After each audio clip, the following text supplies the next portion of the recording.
वा, भले शाब्बास बादरांनो, भले शाब्बास. काय म्हणून मर्दंगी होत चालली तुमची. हा शिवाजी राजासनी आणि आऊसाहेबांनी कळलं की आपले हे बहादर आपापल्या हत्याराचा वापर त्यांची शान मिरवायला करतात, तर काय आनंद होईल त्यासनी. समजाच्या हातात एक एक शहराचं सोन्याचं कड आणि पायात 10-10 शहराचं चांदीचं तोडं घालत्याल. आजपासून समजा दुश्मनांनी याचाच फायदा घेतलाय. त्यांना माहितीये की मराठी माणसं खेकड्यागत आहेत, एकमेकांच्या तांगड्या धरून खाली वळतील आणि त्यांच्या चुरावर बसतील. ह्या समजासनी भांडायला काही कारण लागत नाही.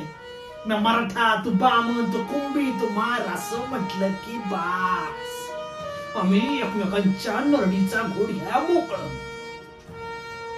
अरे हेच नको होतं ना शिवाजी राजासनी. आठवतंय ना समजासनी.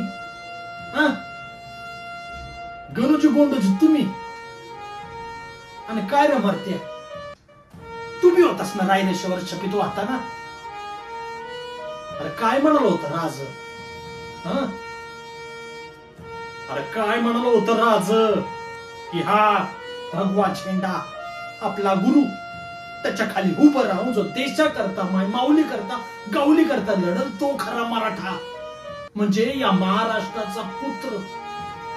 मग तो कोणत्या बी जातीचा धर्माचा का असणार. तुम्ही तर आज हत्यारावरनं भांडताय.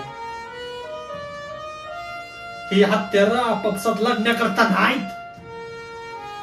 आपण हत्यार उचलायची ती फक्त शिवाजी राजांसाठी, आऊसाहेबांच्या शब्दासाठी आणि या महाराष्ट्राच्या मातीसाठी. आताच्या घडीला आपापल्या देवी देवतांना इसरा. समध्यांच्या तोंडावाट फक्त एकच गर्जना फुटू द्या, हर हर महादेव.